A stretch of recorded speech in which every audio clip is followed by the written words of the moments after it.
At 2:17 in the morning, Dante Veyron signs his wife's life away, without once looking at her face. He doesn't hesitate, doesn't pause. The pen moves across the paper, like he's canceling a contract on a property he no longer wants. 5 years of marriage reduced to a signature clean, efficient, final. The divorce papers land on the desk between them, and Alara Whitmore stands on the other side of that desk, in the same dress she wore to dinner 3 hours ago. Before the argument, before the accusations, before Dante told her she had until midnight to get out of his house. It is now past midnight. He gave her extra time without realizing it. That detail will haunt him later. He still doesn't look at her. If you've ever been accused of something you didn't do by someone you loved completely, if you've ever stood in a room and felt the air go solid around you because the person who was supposed to know this has decided they don't know you at all, then you already understand what is happening to Alara Whitmore right now. You already know that feeling. That specific, terrible silence. She doesn't beg. She doesn't cry. She simply reaches forward, removes her wedding ring, and places it on the desk beside the papers. Someday, she says, her voice so quiet it barely disturbs the air. You'll realize you divorced the only person who was protecting you. Dante says nothing. He doesn't believe her. He has decided not to believe her. And that decision, that single pride-armored decision, is about to cost him everything. Before we go further, if stories like this are what you came here for, please subscribe to this channel and turn on notifications so you never miss what comes next. Hit the like button and drop a comment telling me the city and country where you're watching from. I want to see how far this story travels. Now let's go back to the night everything broke open. The mansion was quiet in the way that expensive places go quiet. After midnight, not peaceful, just empty of the ordinary sounds that remind you other people exist. Security cameras blinked their small red lights in the corridors. 2 guards rotated posts near the east wing. The kitchen staff had gone home hours ago. Dante stood at the window of his study, after Alara walked out, watching the driveway in a way he told himself was habit rather than regret. He had a glass of bourbon in his hand that he'd been holding for 20 minutes, without drinking. The ice had melted. He hadn't noticed. He had been building the case against her for 6 weeks. It had started with a data leak. 3 encrypted files from his private financial network had surfaced in the hands of Gerald Fitch, the man who ran the Meridian Syndicate on the eastern seaboard. Fitch was Dante's oldest competitor and most consistent problem. The fact that Fitch suddenly had access to transfer records that only Dante and 4 of his most trusted people had ever seen was not a small thing.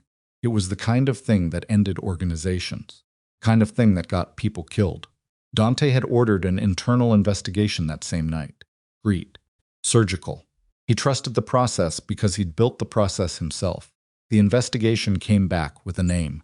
Alara. The evidence wasn't dramatic.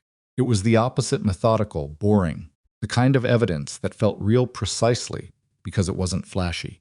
Email metadata, encrypted message fragments, 2 financial transfers made from an account that had been routed through Alara's personal tablet, a timestamp placing that tablet's IP address inside Fitch's private network for 11 minutes on a Tuesday afternoon 3 weeks ago. Dante had looked at that evidence for a long time. He'd thought about the 4 years before they married how Alara had appeared in his world through a business connection, a dinner, a conversation that went longer than he'd expected. He'd thought about whether any of it had been calculated, whether she'd been planted, whether the woman he'd built a life with had been working against him from the beginning. Once he started thinking that way, everything became evidence. The way she asked careful questions, the way she always seemed to know which of his associates were under pressure before he told her. The way she'd been quieter than usual for the past 2 months, not distant, exactly, but contained in a way that now felt like someone managing information. He'd stopped sleeping properly around week 3. By week 5, he'd stopped having dinner with her. By week 6, he'd called his attorney. He told himself he was being rational, that emotion had nothing to do with it, that a man in his position couldn't afford to let loyalty override evidence, no matter who the evidence pointed toward. He was wrong about all of it. He just didn't know that yet. The bourbon finally went down in one swallow. Dante set the glass on the windowsill and turned away from the driveway. That's when his phone buzzed. It was Reeves, his head of security, a former military intelligence officer named Carl Reeves who communicated in short sentences and never called after 10 unless something was actually wrong. Sir, gate camera. You need to see this. Dante crossed to his security panel on the far wall, a discreet panel built into the wood paneling, the kind of thing that looked like a cabinet door until you knew what you were looking at. He pulled up the gate feed. 12 black cars were coming up the private road toward the mansion. Not speeding, not erratic. Moving in a slow, deliberate procession, their headlights steady, their formation precise. Funeral cortege, like something that had been planned and rehearsed. Dante's hand went to the firearm at his hip. He pressed the security alert to bring Reeves and 4 additional men to the entrance. He walked to the front of the house. He got there in time to see the cars stop. The drivers stayed in their vehicles. That was the first thing Dante registered. No one rushed out. No doors flung open, no weapons visible. Just 12 black cars sitting still beneath his property lights, their engines cutting off one by one in a sequence that felt almost ceremonial. Then the rear door of the lead car opened. An elderly man stepped out, 70, perhaps older, impeccably dressed in a dark suit with a white pocket square, silver hair combed back. He moved without hurry across the gravel toward the front steps, and when he reached them, he stopped and looked not at Dante, standing in the doorway but past him, at Alara. She had appeared at Dante's shoulder without making a sound. He didn't know how long she'd been standing there. The old man bowed his head, not a shallow, social nod, a real bow, deliberate and respectful, the kind you offer to someone whose authority you genuinely recognize. Mrs. Whitmore, he said, his voice carrying across the quiet night air without effort. Your family has come to take you home. The silence that followed lasted about 4 seconds. To Dante, those 4 seconds felt like falling. He turned to look at her, properly looked at her, for the first time in weeks, maybe longer than that. She was watching the old man with an expression he couldn't read. Not surprised, he realized. Not surprised at all. Who is that? Dante said. It came out flat. Not quite a question. His name is Vincent Hale, Alara said. He's been with my family for 40 years. Your family. Yes. You don't have family. You told me your parents died when you were... I told you what I was permitted to tell you at the time. She paused. Things have changed. Dante stared at her. All his careful, 6-week architecture of suspicion and certainty was suddenly doing something uncomfortable in his chest, shifting, unsettled, like load-bearing walls that might not be load-bearing after all. What family? He said. She looked at him then, directly. The way she used to look at him before things went sideways between them. Before the distance crept in, before he started building the case. And what he saw in her face wasn't guilt. It wasn't the expression of someone who'd been caught. It was something far worse. It was grief. The Whitmore family, she said quietly. We've been in this country for 112 years. We built the first rail network through the Northern Territories. We've had federal judges, senators, generals. She paused again. And other things. Other things. You know what other things means, Dante. You're in the same business. The old man, Vincent Hale, was still waiting at the bottom of the steps with the patience of someone who had waited for far more difficult things than this. Dante's security chief, Reeves, appeared at his elbow.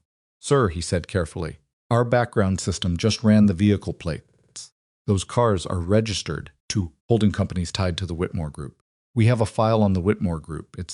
He stopped, seemed to recalibrate. It's a substantial file, sir. How substantial? Reeves looked at him with the particular expression of a man who was about to say something his employer wasn't going to enjoy. Larger than our file on ourselves. The gravel crunched softly as Alara descended the front steps without another word. Vincent Hale met her at the bottom and offered his arm. Took it. The two of them walked toward the lead car together, and around them, without instruction, without visible signal, the other car's doors opened and closed in precise sequence. Dante stood on his own front steps and watched his wife, his ex-wife, technically, as of 17 minutes ago, be received like royalty by 12 black cars full of people who had clearly been waiting on her word. He had signed the papers. He had told her to leave, with nothing but the clothes she wore. He had, in the span of one night, managed to humiliate and discard a woman who apparently came from one of the most powerful criminal dynasties on the eastern seaboard, if not the entire country. The lead car's door closed. Dante went back inside. He sat down in his study, poured a second bourbon, and spent approximately 4 minutes feeling like the most competent man in any room he'd ever been in. Then he called his intelligence analyst and said, "I need everything we have on a group called the Whitmore family. Pull the Meridian leak file too. I want both on my desk before 6. He didn't sleep. By 4:30 in the morning, his analyst, a young woman named Petra, who had a gift for finding things people believed were hidden, had sent him the first batch of what she called a preliminary overview. Dante read 3 pages and stopped. He went back to the beginning and read it again more slowly. The Whitmore family wasn't a new organization. They weren't a rising syndicate trying to establish territory. They were old money layered over older money, with legitimate business interests so deeply interwoven with the infrastructure of the Eastern financial system that dismantling them would require dismantling the system itself. They had spent the better part of a century making themselves inconvenient to prosecute, not through violence or corruption alone, but through an almost architectural patience, the kind of institutional durability you only build when you're thinking in generations rather than quarters. And Alara had grown up inside that. He read a paragraph near the bottom of page 3 that described the Whitmore family's internal intelligence division, a small non-public group responsible for counterintelligence and asset protection. And something cold moved through him. He thought about the way Alara had known, 4 months ago, that his primary warehouse operation was going to be raided before the raid happened. She'd mentioned it casually, over breakfast, something about hearing chatter. He'd assumed she was repeating something she'd picked up from one of his associates. He'd thanked her and moved the inventory. The raid had come and found nothing. He thought about 6 months before that, when she'd told him that his procurement contact in Baltimore had been approached by a competitor. He'd had that contact replaced within the week. The damage was contained. He thought about a dozen other small moments of word here, a careful suggestion there that he had absorbed as the general awareness of a wife who paid attention, who was perceptive, who cared about his interests. He sat with the file in his hands and understood, with a clarity that felt like something cracking behind his sternum, that Alara hadn't been paying attention. She had been running intelligence operations for him, protect him, while living inside his house and his marriage and his bed and his life. He stood up, walked to the window, watched the sky beginning to lighten at the edges, thought about the evidence against her, the email metadata, the transfer records, the IP timestamp in Fitch's network. He thought about the fact that he had never once, in 6 weeks of building that case, asked her directly what she knew. He had investigators, he had analysts, he had technology. He had 6 weeks of careful, professional intelligence work. He had never sat down across from his wife and said, "Did you do this?" He pressed his knuckles against the cold glass of the window and stayed that way for a long time. 5:48 a.m., Reeves called him. "Sir, the servers. What about them?" "The encrypted files that leaked to Fitch, we ran a secondary trace on the access logs tonight. The way they were pulled, the route they took through the system, it didn't come from inside the house." Dante turned away from the window. Where did it come from? Someone accessed our network externally and made it look internal. And the files are gone. The original files. Yes, from our servers. All 3 of them. Whatever they were protecting, it's been erased. Not just moved or copied. Erased. And the encryption system that would have been required to do that. Reeves paused. Dante could hear him breathing, carefully the way Reeves breathed, when he was about to say something that required precision. There are only 2 systems capable of that kind of erasure. One of them is ours. One of them belongs to the Whitmore family. Dante said nothing. "Sir, I heard you." "She didn't steal the files," Reeves said. "She destroyed them. After someone else stole them. She wiped them before Fitch could use them against you." The bourbon glass on Dante's desk was empty. He looked at it for a moment. "Keep this between us," he said. "Pull every man you trust, only men you trust, and I want the internal logs from the past 6 weeks audited. Everything. Every access point, every door log, every camera timestamp, every goddamn keycard swipe. Someone built a false picture inside my organization, and I want to know who held the paintbrush." "Yes, sir." And the divorce. Sir, said don't.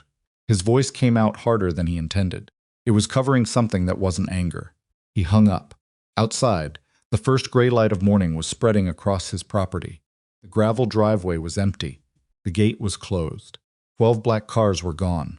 He walked to his desk and looked at the divorce papers, still sitting exactly where he'd left them. And next to them, small and precise, and placed like a period at the end of a sentence, Alara's wedding ring. He didn't touch either. The first attack came 3 days later.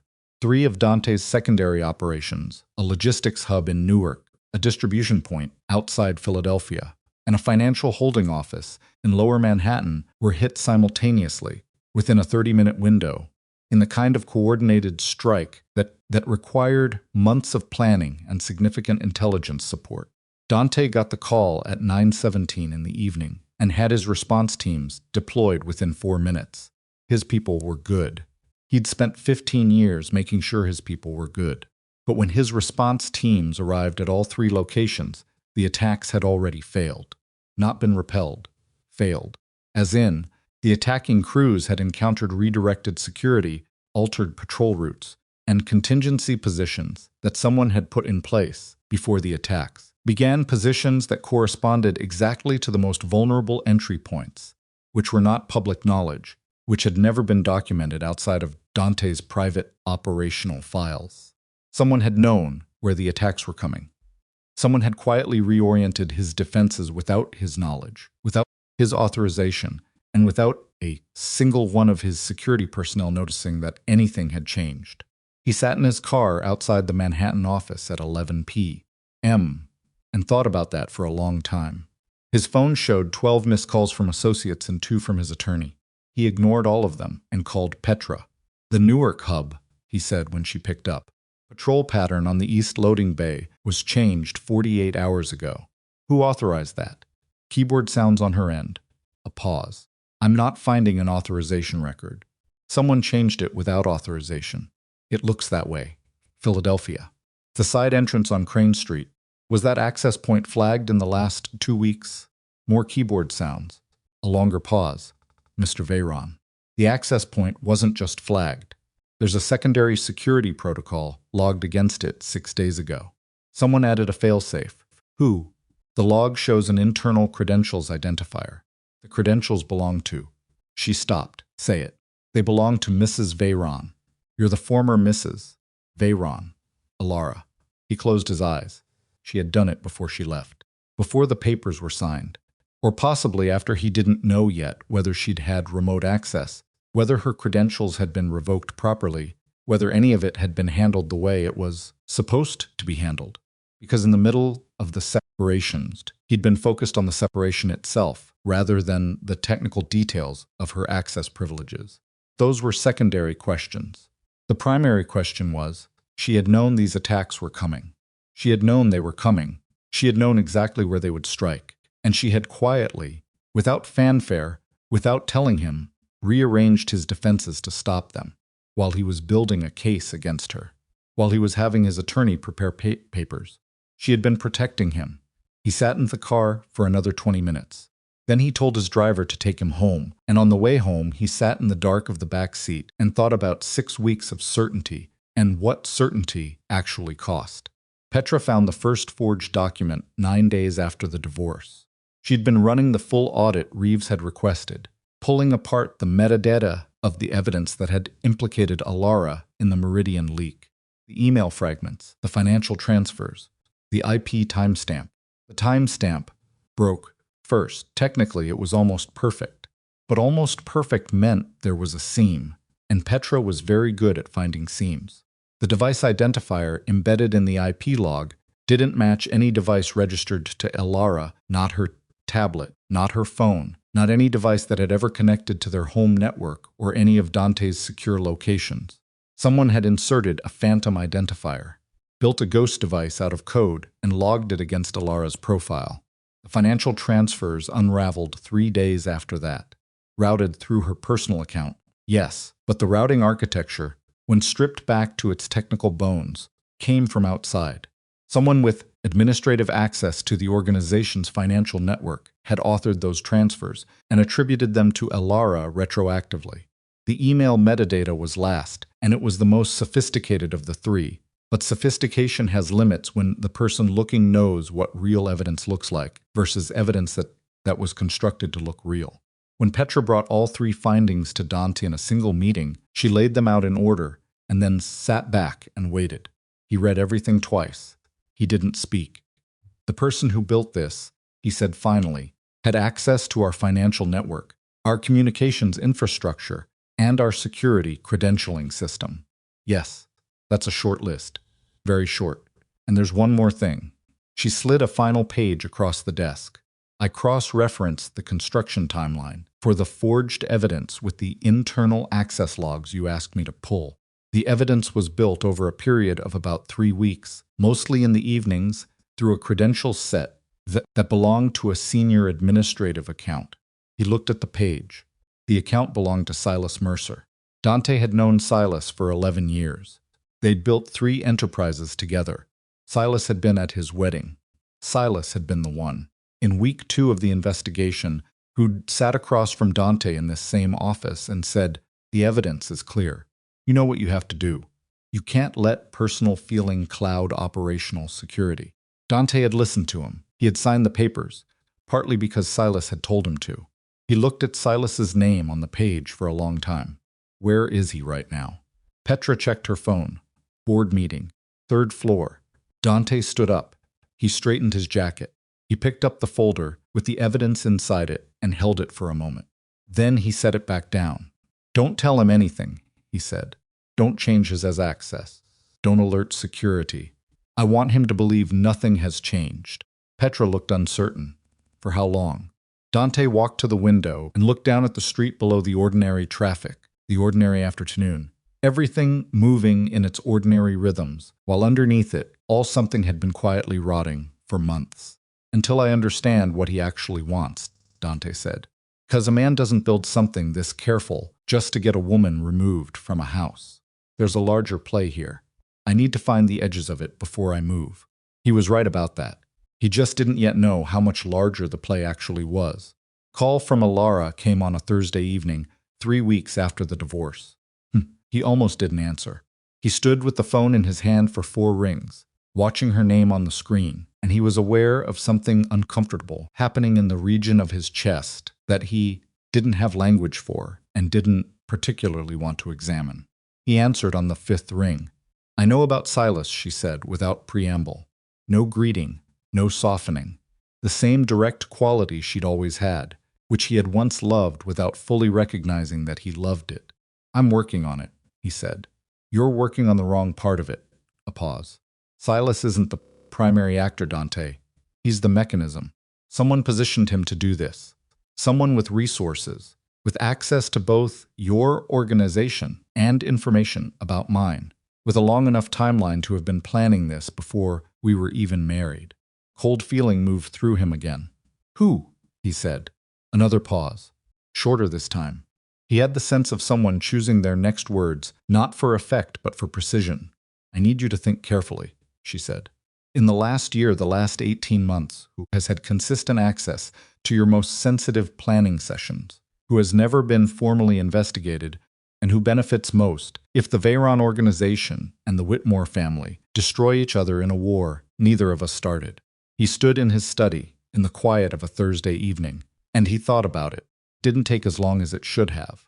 Marcus Veyron, his uncle, the man who had helped build the organization before passing it to Dante, the man who still sat on the inner council, who attended the sensitive planning sessions, who had the institutional knowledge and the relationships and the patience God, patience to run a multi-year operation designed to eliminate his nephew and absorb what he'd built. "My uncle," Dante said. Alara said nothing, which was its own answer. He sat down. He hadn't realized he'd been standing. "You knew," he said. "How long?" "Long enough," she said. "I found the first thread 8 months ago. I've been pulling it since then. Carefully. Because if I moved too fast or if you moved without understanding the full picture, Marcus would have closed everything down and started over. And the next version of his plan might not be one we could find in time. 8 months. She had been carrying this for 8 months, living inside his house, inside their marriage, inside the daily, ordinary texture of their life together, while quietly dismantling a conspiracy that originated with his own blood. "Why didn't you tell me?" he said. "Because you trust him." She said it simply, without accusation. "And because I didn't have proof yet," and because she stopped. "Because I knew that when I brought it to you, it needed to be complete. If I told you too early, with incomplete evidence, you would have confronted him, and he would have activated the contingency. And we wouldn't be having this conversation right now." He thought about that. He thought about what it meant to love someone enough to let them believe the worst of you in order to protect them. "Elara, don't," she said, quiet, firm, not cruel. Just not ready for whatever he was about to say. "Not yet. There's still work to do," he exhaled. "Tell me what you need," he said. The line was quiet for a moment. "Then start by acting exactly like a man who is furious with his ex-wife and absolutely certain she's the enemy. Do that. I know you can." Another pause. "You've had practice." He deserved that. He didn't argue it. "I'll be in touch," she said, and ended the call. Dante sat with the phone in his hand and the quiet of the study around him and the folder of forged evidence on his desk and his uncle's face in his mind, and he understood, in the particular, physical way that real understanding lands. In the chest, in the gut, not in the head that the last 6 weeks had cost him something he might not be able to get back. He wasn't sure yet whether he'd have the chance to try. Outside it had begun to rain. The rain came down harder by midnight. Dante didn't move from his chair for a long time after Elara ended the call. He sat with the phone face down on the desk and let the silence settle around him, the way it does after something irreversible has been said, not the silence of emptiness, but the silence of too much, compressed into a small space waiting. His uncle. He turned the word over in his mind the way you turn a stone, over to see what's living underneath it. Marcus Veyron was 63 years old. He'd built the first legitimate phase, the Veyron organization. The real estate holdings, the shipping contracts, the financial instruments that made everything else possible. He was the one who had taught Dante, at 17, that power wasn't about what you could take. It was about what other people believed you could take. He had sat at Dante's wedding table and toasted to the future. He had sent flowers when Elara's fabricated miscarriage excuse had been used to explain a hospital visit 2 years ago. A visit Dante now realized had probably been something else entirely, some piece of business he'd never been told about. Dante pressed his thumb against the corner of the phone and thought about what it meant to be wrong about someone for 11 years. He decided he'd think about the feelings later. He called Reeves. "I need physical surveillance on Marcus," he said, before Reeves could speak. "Not electronic. I don't trust the electronic infrastructure right now. I want eyes. Real ones. Rotating shifts, people he's never met, starting tonight." Pause on Reeves's end. Not a hesitation, Reeves didn't hesitate, but the pause of a man absorbing the implications of an instruction. "Understood. May I ask the scope?" "Everything. Who he meets. Where he goes. What time he eats dinner and whether he's eating alone." Dante stopped. "And pull every internal communication Silas has sent or received in the last 6 months. Quietly. Don't go through the standard channels." "Yes, sir. One more thing." He looked at the window. The rain made the glass look like it was melting. "If Marcus calls me in the next 48 hours, I want to know about the call before I take it. I want to read on his pattern first. I'll have something to you by morning," Reeves said, and hung up.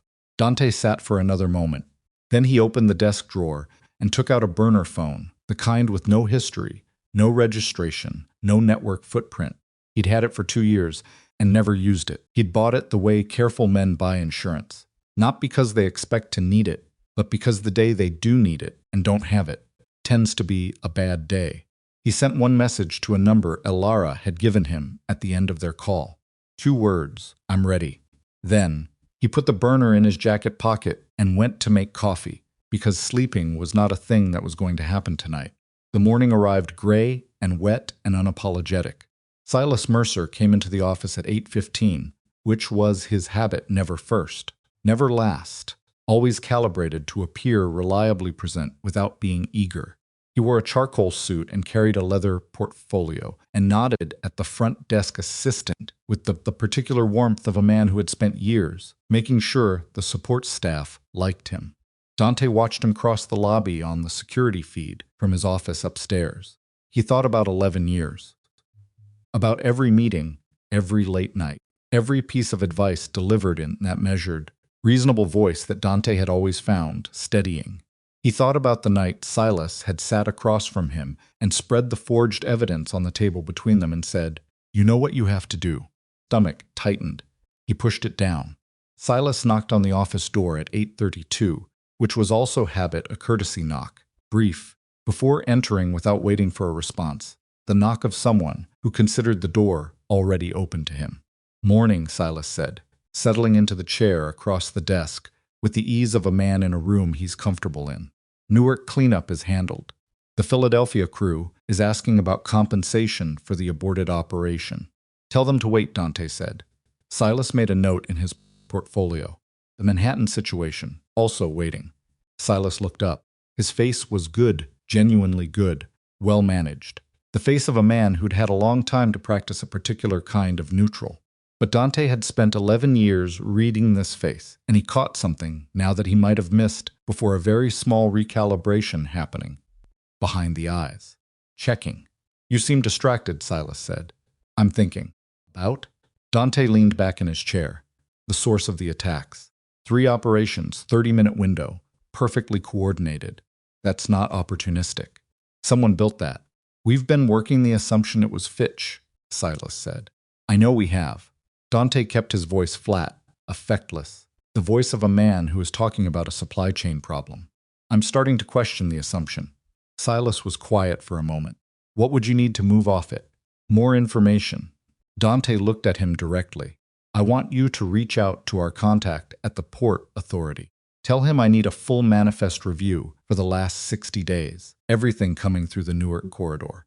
If Fitch was staging this, there'll be footprints in the logistics." It was a real task. Plausible, reasonable, the kind of thing Silas would do without blinking.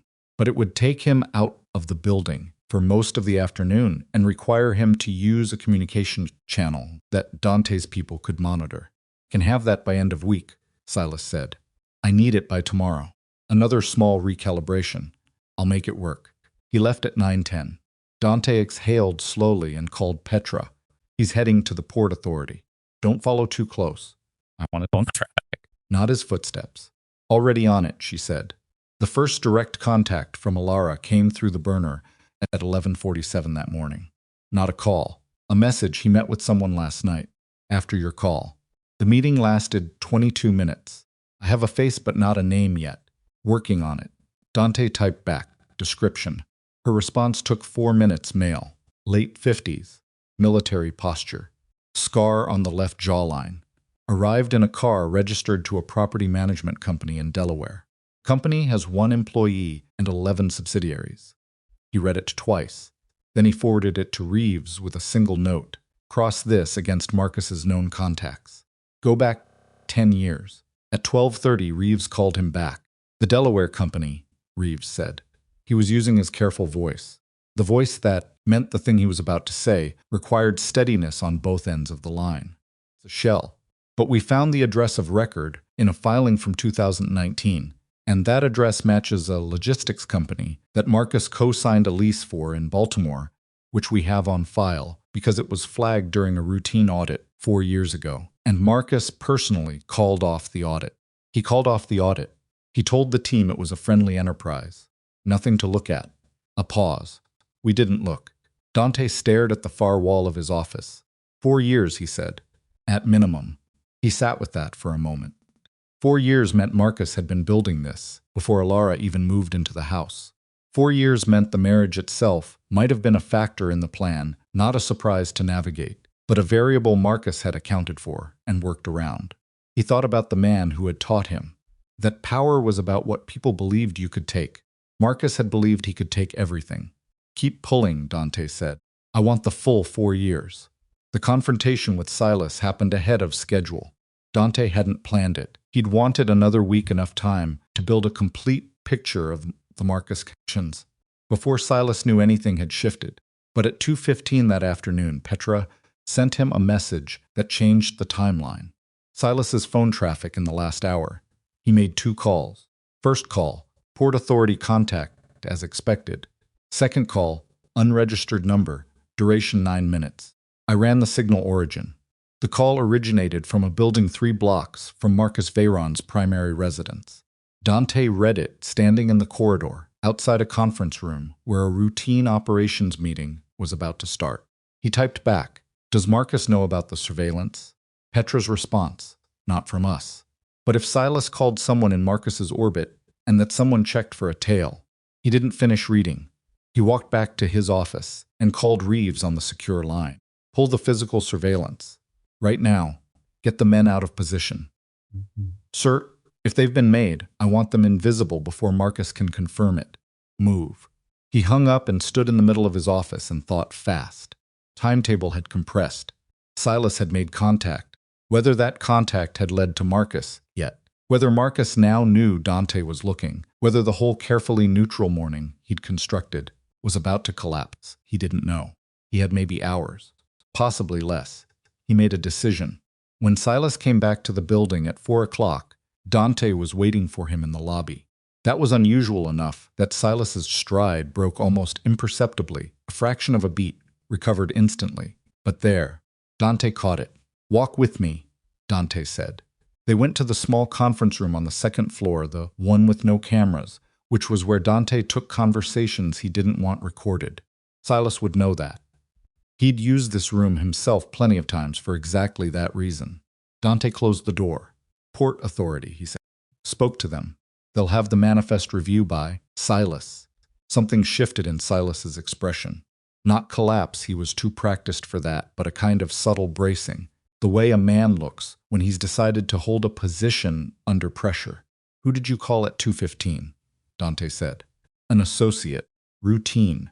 9 minutes, unregistered number. 3 blocks from my uncle's apartment."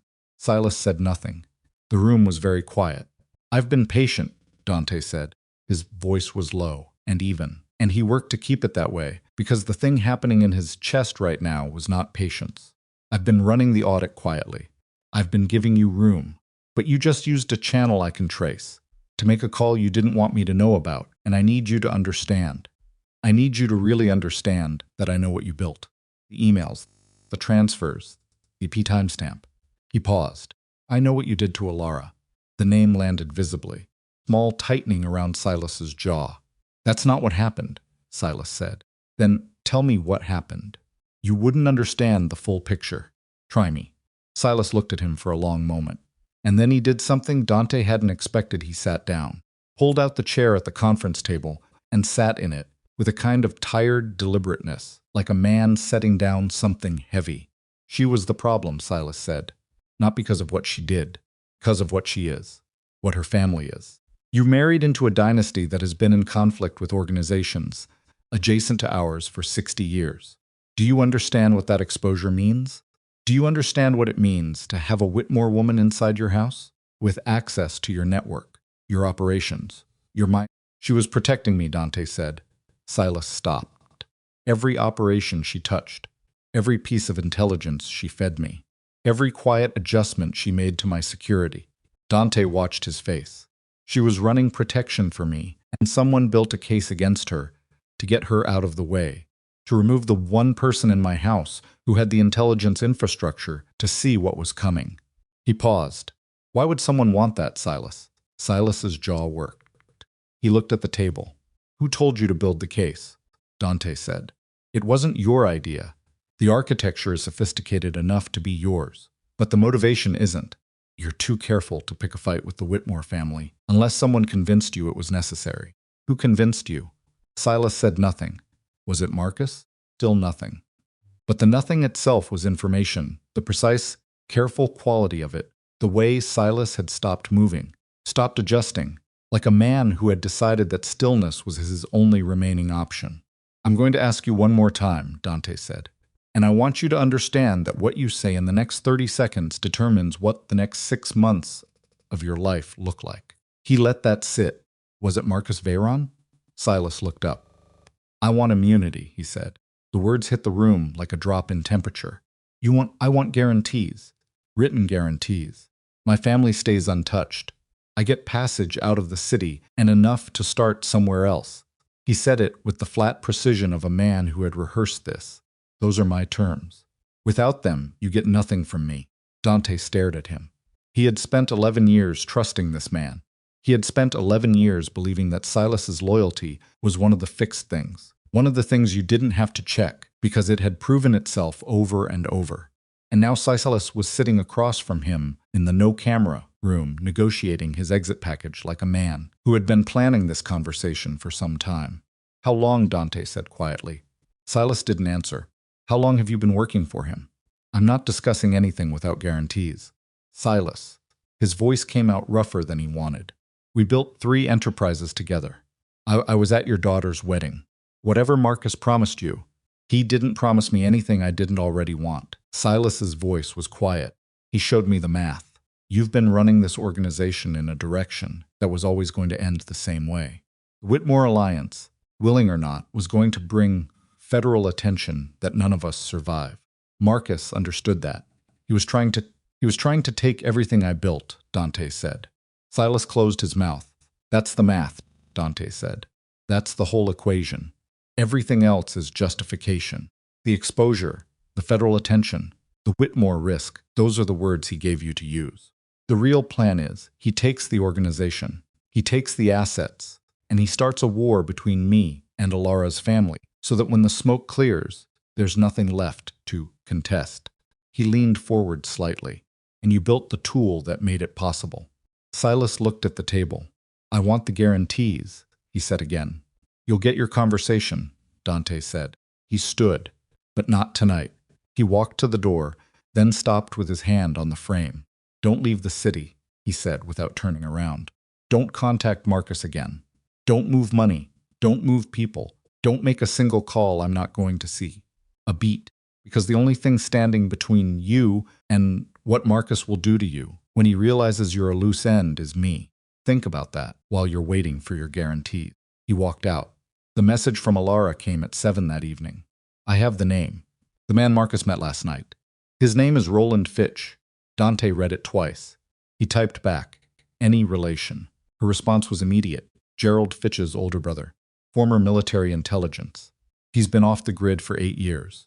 If Marcus is using him, it means the operation has military-grade counterintelligence support, which means anything we've built so far, the surveillance, the audit trail, he may already know about it. Dante stood in his kitchen reading that message with a cup of coffee going cold on the counter. He typed, how compromised are we? 3 minutes passed. Then, I don't know yet. But Dante, if Roland Fitch is in play, Marcus isn't just planning to take the organization. He's planning to ensure there's no version of events where you can rebuild afterward. He wants the story to end. He set the phone down. He picked it up again. He typed, we need to meet. Her response took longer this time. He stood with the phone and waited and thought about rain on a window and a wedding ring placed on a desk like punctuation. Finally, my family's estate, Saturday. Come alone. And Dante, if anyone follows you, I'll know before you do. He believed her. He typed, Saturday. And then, because he needed to say it, even if this wasn't the right time or the right channel or the right anything, I'm sorry. He looked at those 2 words for a moment and sent them. Her response came back after a pause that told him she'd read it and sat with it and made a decision about what to do with it. I know. That was all.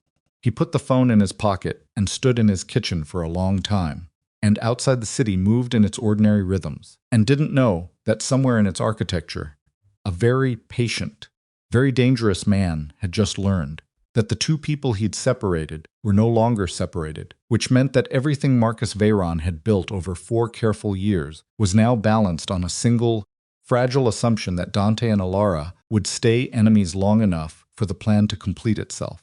That assumption was wrong, and, on Saturday, Dante was going to walk into a glass-walled library in the rain, and the woman he had divorced, without looking at her face, was going to tell him exactly how wrong it was, and what it was going to cost both of them to fix it. He drove himself. No driver, no Reeves, no tale he'd swept the car himself at 6 in the morning, in the parking garage beneath his building, running his hands along the wheel wells and the undercarriage, the way Reeves had taught him years ago, back when the threats were simpler and came from directions you could see. Clean car.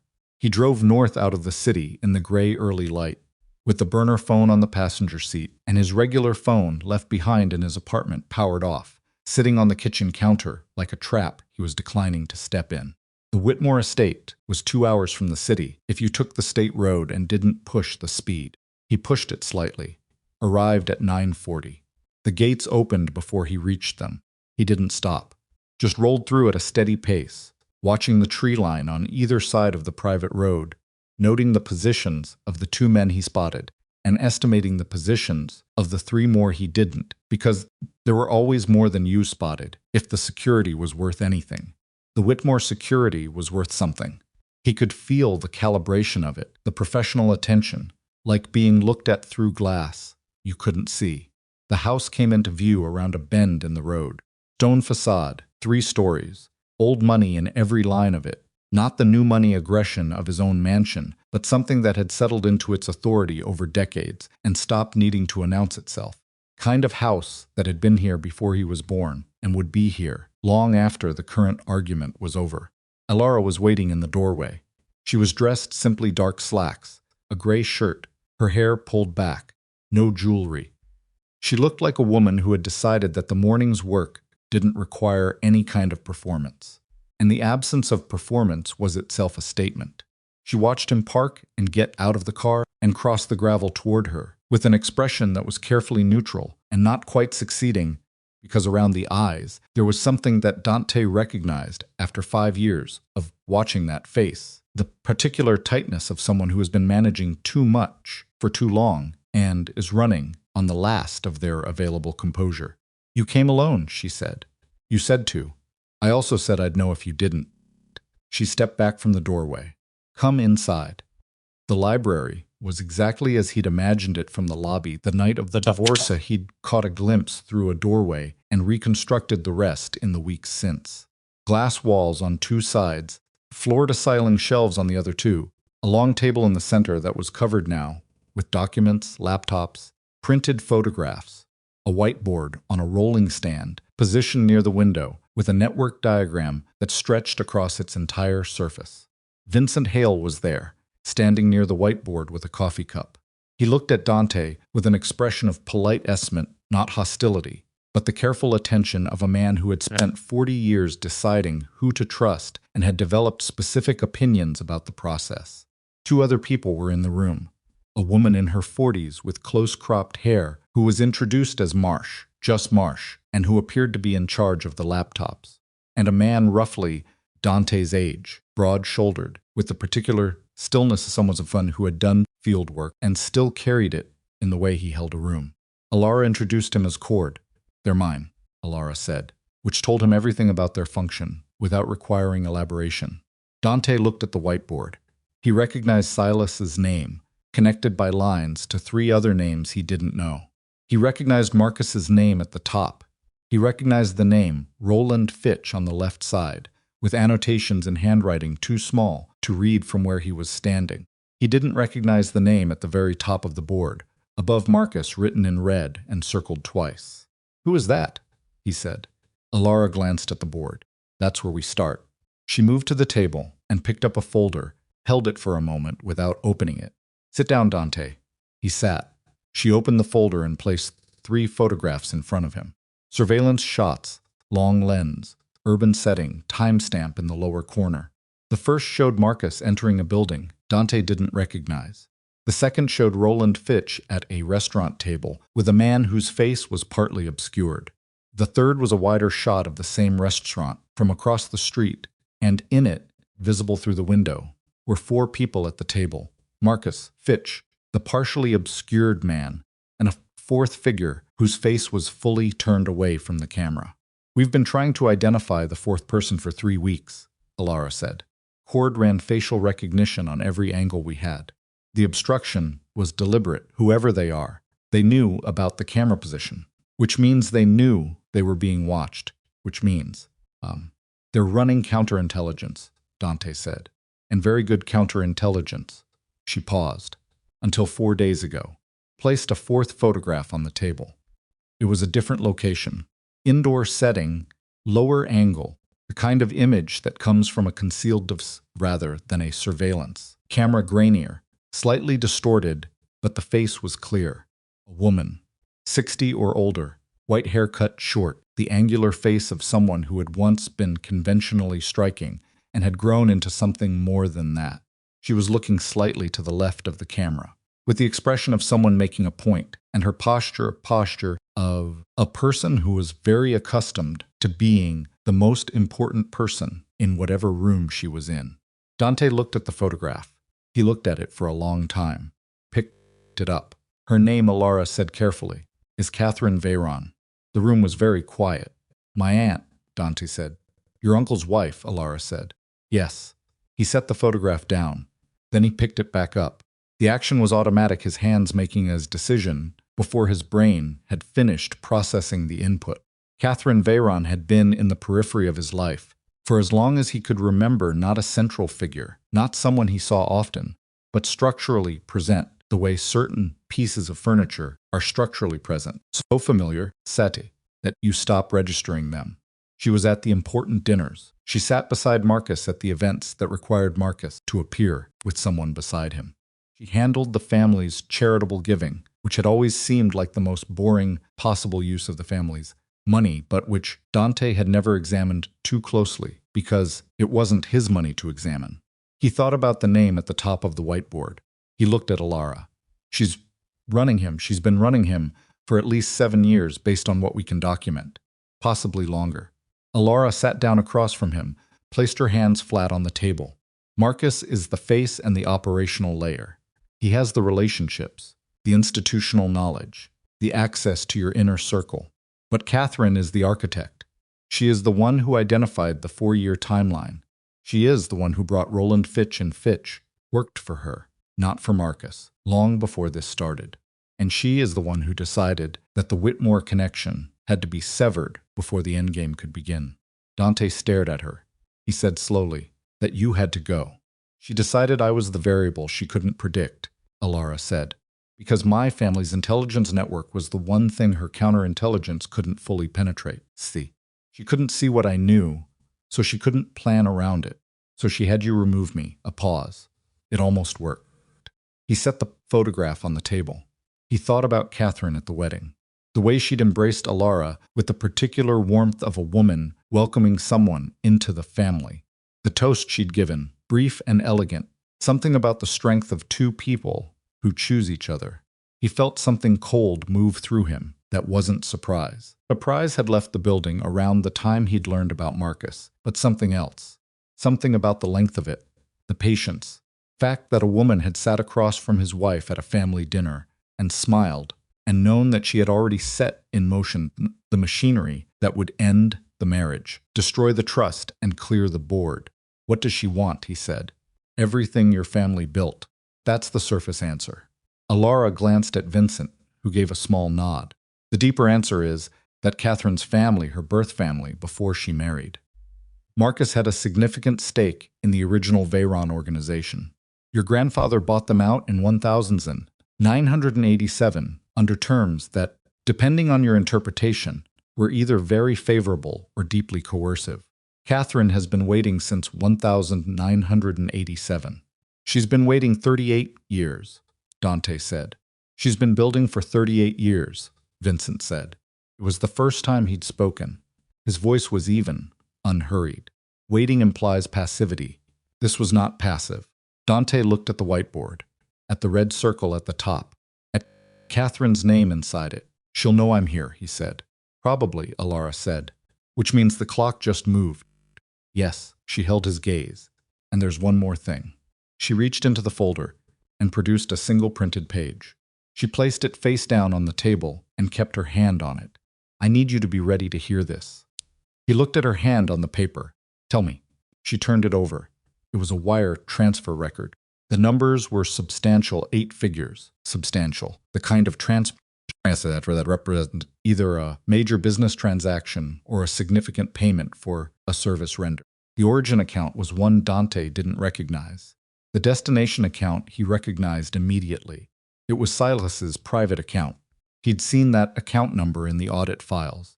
But the transfer date on this record was not from 6 months ago. 6 months ago, not from the period he'd been investigating. It was from 4 years ago, week 1. This is from the week I announced the engagement, Dante said. Yes. Silas was bought before the wedding. Before the engagement announcement, Alara said. Before the formal introduction to most of your inner circle.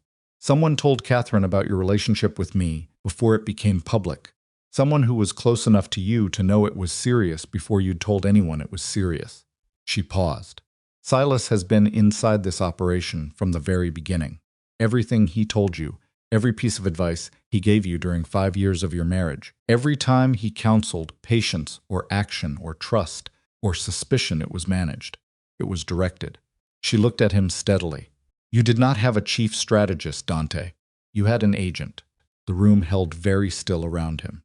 He thought about 5 years, the shape of 5 years, the decisions he'd made, the operations he'd run, the people he'd promoted or sidelined or trusted or let go.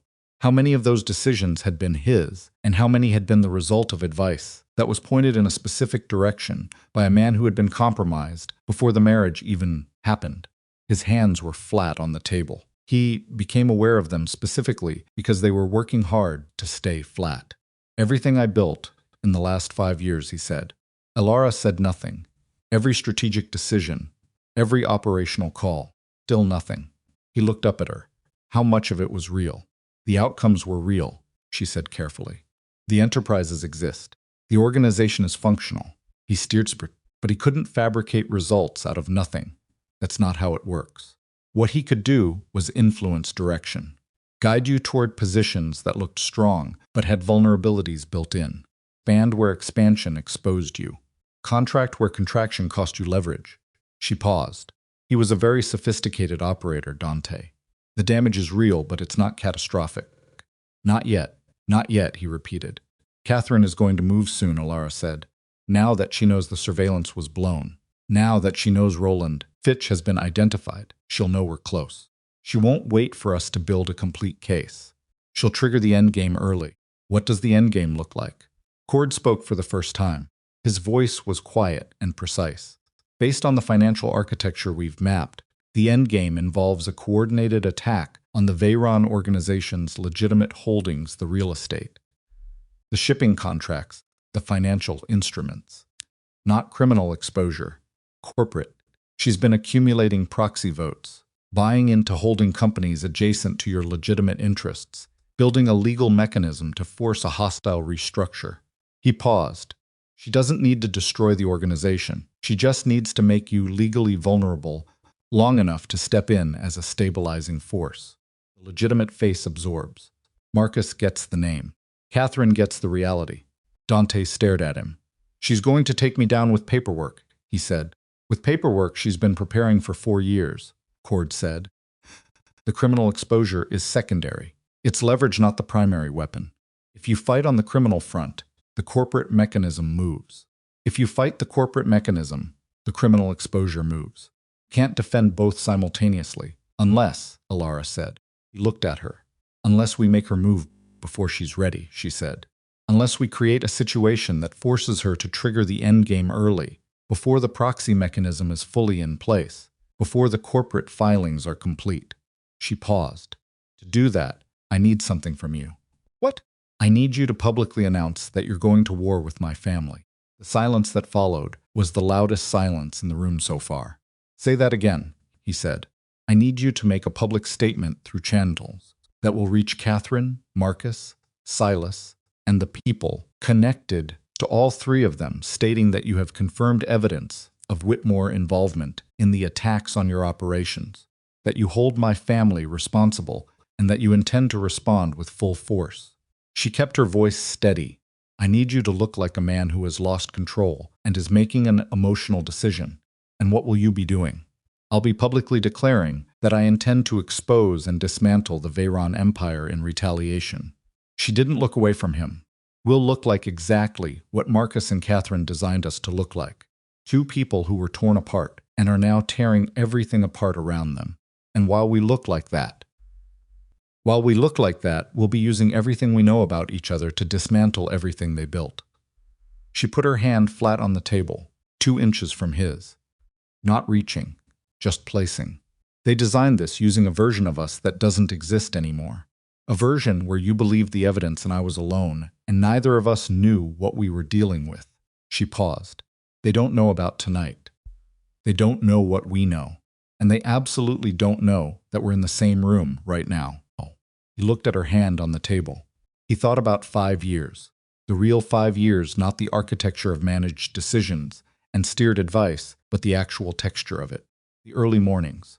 The arguments about things that didn't matter. The way she used to fall asleep in the library with a book still in her hand. The way she'd looked at him in the first year like she was still slightly surprised that he was real. He thought about the night he signed the papers. The way he hadn't looked at her. He thought about what it meant that she had spent 8 months protecting him while he was building a case against her, and that she was sitting in this library now asking him to trust her with something that would require him to look publicly, like a man who had lost his mind. This goes wrong, he said. If it goes wrong, we both lose everything, she said. I know. Your family, your actual family, they're prepared for that exposure? They've been prepared since I joined your household, Vincent said quietly. We understood the risk when Alara made her choice. We've been managing it since. Dante looked at the old man. He looked at the whiteboard. He looked at Catherine's name in the red circle. I need one thing from you, he said to Alara. Before I agree to this, tell me the 8 months. The decision not to tell me. I need to understand it. He kept his voice level, not accusatory, genuinely asking. Because I've been going over it, and I understand the strategic logic. I understand why complete proof was necessary before the approach. What I don't understand is, he stopped, started again. You lived in that house for 8 months knowing what was coming, knowing what Marcus and Catherine were building, knowing what Silas was doing every time he walked into my office. A pause. So, and you said nothing. Her expression shifted. The careful neutrality gave way to something underneath it that was less managed. I tried twice, she said. He hadn't known that. The first time was about 7 months ago. I came to your office and I was going to tell you everything I had. You were in a meeting with Silas. I waited outside for 20 minutes. Her jaw tightened slightly. When you came out, you told me you were busy. You didn't ask why I was there. You walked past me. He had no memory of that specific moment, which meant it had happened, exactly as she described, ordinary enough that he'd processed it as nothing and moved on. The second time, she said, I wrote it down, all of it, printed it, and put it in an envelope and left it on your desk while you were in the East Wing. She paused. The next morning, the envelope was gone. I asked you about it. You said you hadn't seen it. Her eyes didn't leave his face. I don't think that was true. The cold thing moved through him again. I think Silas found it first, she said. And I think, after that, I understood that there was no pathway to you that Silas wasn't already monitoring. So I stopped trying to go through you, and I worked around you instead. She paused. I'm not telling you this to make you feel bad. I'm telling you because you asked, and because if we're going to do what I'm proposing, we need to be able to tell each other the truth, even when it lands badly. He sat with that. He thought about an envelope on his desk. He thought about whether he would have read it, received it, believed it before the 6 weeks of building the case, before Silas had spent months managing his perceptions. He honestly didn't know. Okay, he said. She looked at him. I'll make the statement, he said. I'll play the man who lost control. He paused. But I need to know what we're building while we're performing. I need the full architecture, what you've documented, what you need me to document, and exactly when Catherine will be forced to move. Alara glanced at Marsh, who pulled up something on one of the laptops and turned it to face him. We estimate 10 days before the proxy mechanism is complete, Marsh said. Final corporate filing is scheduled for the 14th. If we're going to force an early trigger, we need Catherine to believe the war between you two is real and escalating by day 3 at the latest. 3 days, Dante said. Starting now, Marsh said.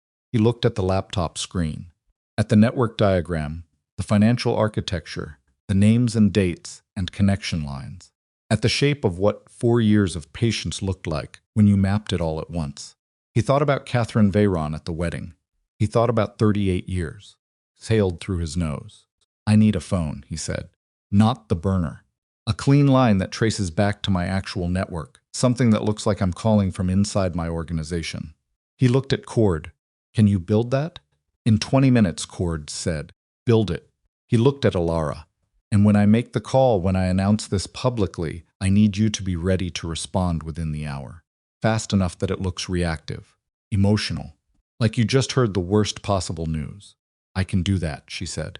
He almost said something else then.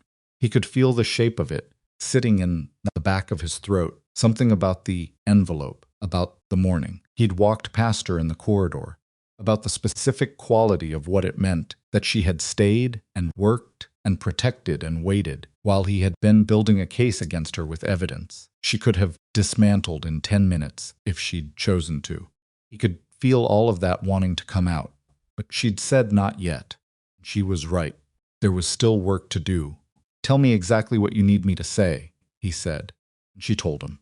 And as she talked through the architecture of the performance they were about to give, the careful staging of a war that wasn't real, designed to flush out the people running the real one, Dante sat across from the woman he'd divorced, without looking at her, and thought about what it meant that even now, even here, even with everything broken and reconstructed between them, she was still the most capable person in any room he'd ever been in.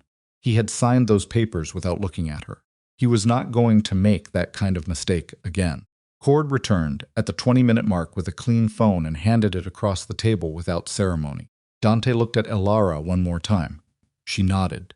He dialed, and when the call connected to his organization's internal communications line, he took a breath and became, with complete conviction, a man who had just discovered that his ex-wife's family had destroyed everything he'd built and who intended to make them pay for it in full. Performed it without flinching. And 300 miles away, in a penthouse overlooking a city that didn't know her name, Catherine Veyron listened to the intercepted transmission and made a decision that she believed was the final move in a 38-year game. She was wrong about that, but she would not know it until it was far too late to matter. First 72 hours were the ugliest work Dante had ever done. Not because it was dangerous in the physical sense, though. It was that too, in its way, but because performing rage convincingly requires you to locate the real thing inside yourself, and then control exactly how much of it shows. Too little, and it reads as theater. Too much, and you lose the ability to steer. He had to be a man who was furious and losing, not a man who was furious and winning. And the gap between those two performances was narrower than he'd expected.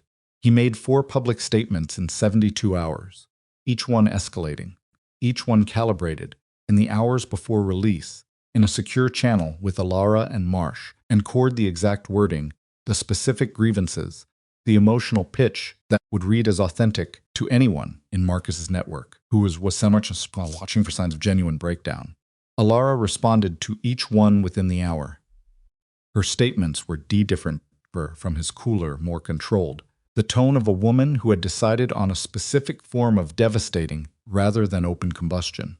She said publicly that she was compiling documentation, that she intended to work with federal regulators, that the Vader organization's financial infrastructure would not survive the scrutiny she planned to bring to it. To the outside world, it looked like a war. To Catherine Veyron, monitoring from her penthouse with Roland Fitch at her shoulder, it looked like the exact outcome she had engineered. Dante knew it looked that way because on day 2, Silas called him. He let it ring 4 times, then answered. "You need to stop," Silas said. His voice was tight, not the careful. It measured Silas from the conference room, but something with an edge to it, stress or something near it. "I need to stop," Dante said flatly. Statements. The escalation. "You're going to trigger something you can't walk back. Tell me something, Silas." Dante kept his voice cold and deliberate. "You gave me guarantees, remember? Your terms. Your exit. You told me you wanted out. Are you calling me now because you're worried about me? Or because someone told you to call me?" Pause. "Because if someone told you to call me," Dante said, "I'd like you to tell them that I'm past the point of being managed. That ship sailed when I found out what was built inside my house." Another pause, longer. "She wants a meeting," Silas said. Dante's hand tightened on the phone. He kept his breathing even. "Who does?" "You know who," he let 3 seconds pass. The kind of 3 seconds that a man who has just received unexpected information needs, not too long, not too short. "When? Tomorrow night." she'll send the location by 6 p. Pause. Dante, go carefully. She's not what you think she is. None of you are what I thought you were, Dante said, and hung up. He sent one message to the burner channel. Immediately, Catherine wants a meeting. Tomorrow night, she'll send location by 6. Alara's response came back in. Under 2 minutes, she's moving faster than we projected. She must be more exposed than we thought. Do not confirm until we talk. He called her on the secure line Cord had built. If I decline, she'll know something's off, he said, when she picked up. If you go in unprepared, she'll dismantle you in the room, Alara said. She's had 38 years to think about this conversation. Then we have 12 hours to prepare for it. A pause on her end. He heard her moving the specific sound of someone crossing a room quickly. I can be at a neutral location by midnight. My warehouse on the river, he said. Reeves will clear the staff. Cord comes with me. Fine. And Dante. Her voice shifted slightly. When you walk into that meeting, whatever she says, whatever she offers, whatever she shows you, you are a man who is enraged and irrational and entirely predictable. Do you understand? She has to believe she's the smartest person in that room. She is the smartest person in that room, he said. Not anymore, Alara said, and ended the call. They worked until 4 in the morning. The warehouse was a legitimate operation import logistics, clean on paper, the kind of space that had loading docks and fluorescent lighting and the particular smell of industrial grease and river water. They took the supervisor's office on the 2nd level, spread everything across a metal work table, and built the playbook for the meeting in real time. Alara ran it like a debrief. Systematic, fast, no wasted motion. She'd outline a scenario, something Catherine might use, an offer she might make, a revelation she might deploy, and Dante would respond instinctively, and she'd tell him what that response gave away and what it needed to be instead. Cord sat in the corner and cross-referenced financial documentation on a laptop. Marsh was remote, on a tablet screen propped against the wall, feeding updated intelligence on the proxy mechanism's current status. By 2 in the morning, Dante's jaw ached from clenching. By 3, he'd stopped clenching it because he'd passed through some threshold of exhaustion on the other side of which the body stops fighting itself and just operates. Alara, across the table, looked like she'd hit the same threshold an hour earlier. Her hair had come partly loose. There was a coffee ring on the document she was holding. She had her shoes off, which she'd done without ceremony around 1:30, and she was standing in her socks on the concrete floor, making notes in the margin of a financial diagram when, the focused concentration of someone who was working on fumes and knew it and had decided fumes were sufficient. He watched her for a moment when she wasn't looking. He thought about the envelope on the desk. Stop, she said without looking up from the diagram. I'm not doing anything. You're thinking loudly. She made another note. Save it for after. You keep saying after, because there keeps being more before. She looked up then, directly at him, across the mess of documents and cold coffee cups, and the shape of everything they'd built in the past 12 hours. When this is done, we'll have time. But right now, I need you in the room with me, not somewhere else. He pulled his attention back to the playbook. He stayed in the room. The location arrived at 6:15 the following evening. Private club in the financial district, old establishment, the kind of place that had been operating since before either of them was born, with membership lists that read like a history of quiet power. Dante knew the building. He'd been inside twice, as a guest of members. He'd never been a member himself, which he suspected was not accidental. He went in at 8 p.m. alone, as the message had specified. The room they put him in was a private dining room on the 3rd floor, dark wood, low lighting, a table set for 3, a bottle of wine already open, 2 glasses poured. The 3rd setting had no glass. Catherine Veyron was already there.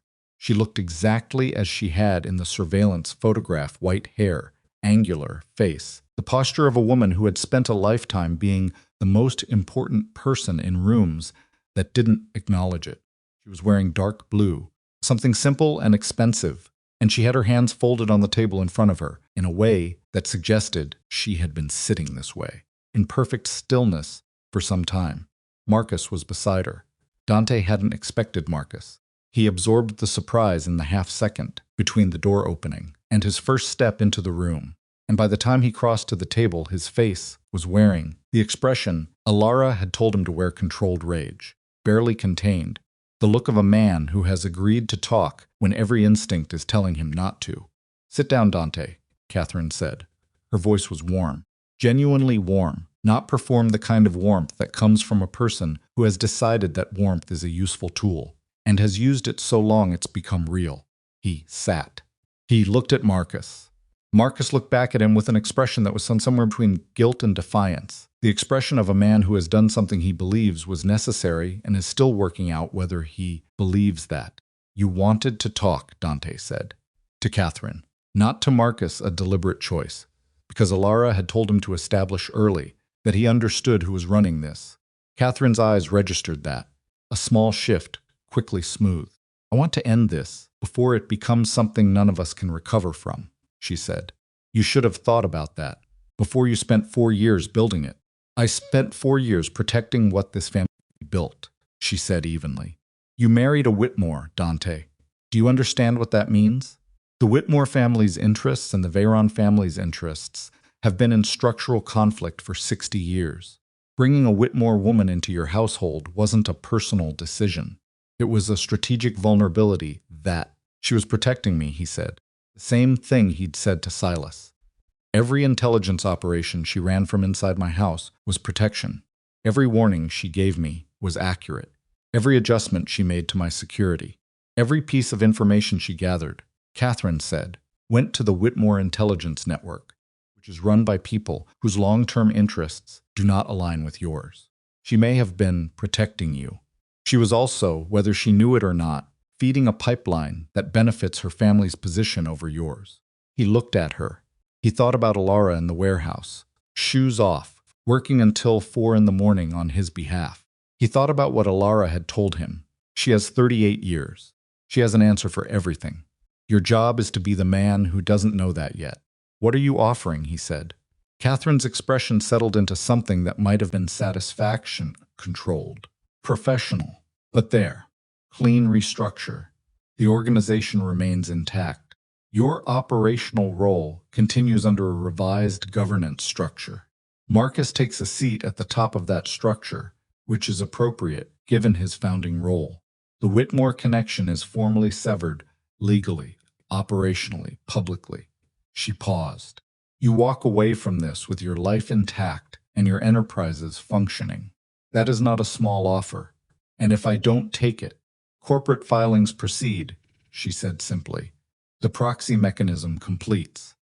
You spend the next 3 years in legal proceedings that will cost you more than the organization is worth. And at the end of it, you'll have nothing that Catherine or Marcus didn't choose to leave you." He let that sit.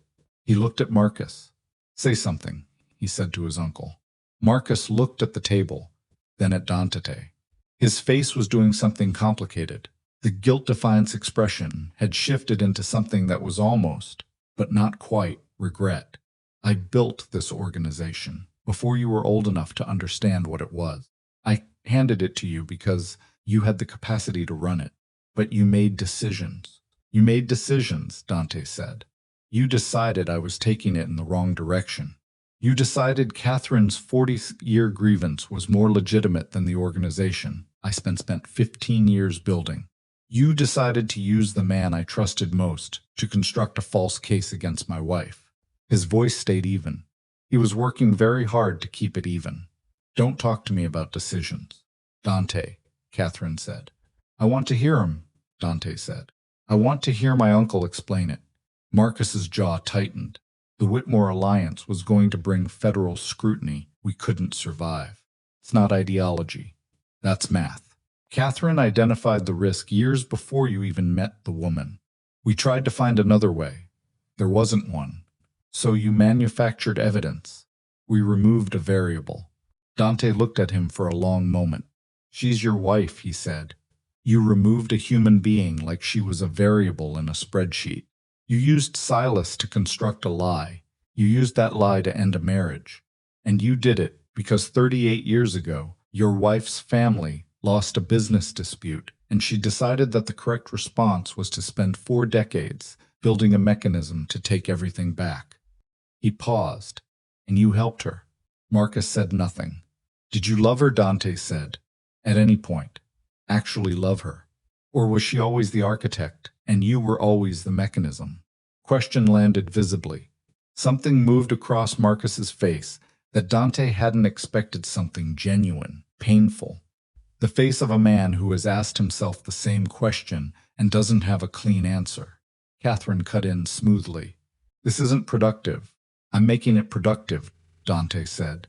He turned back to her.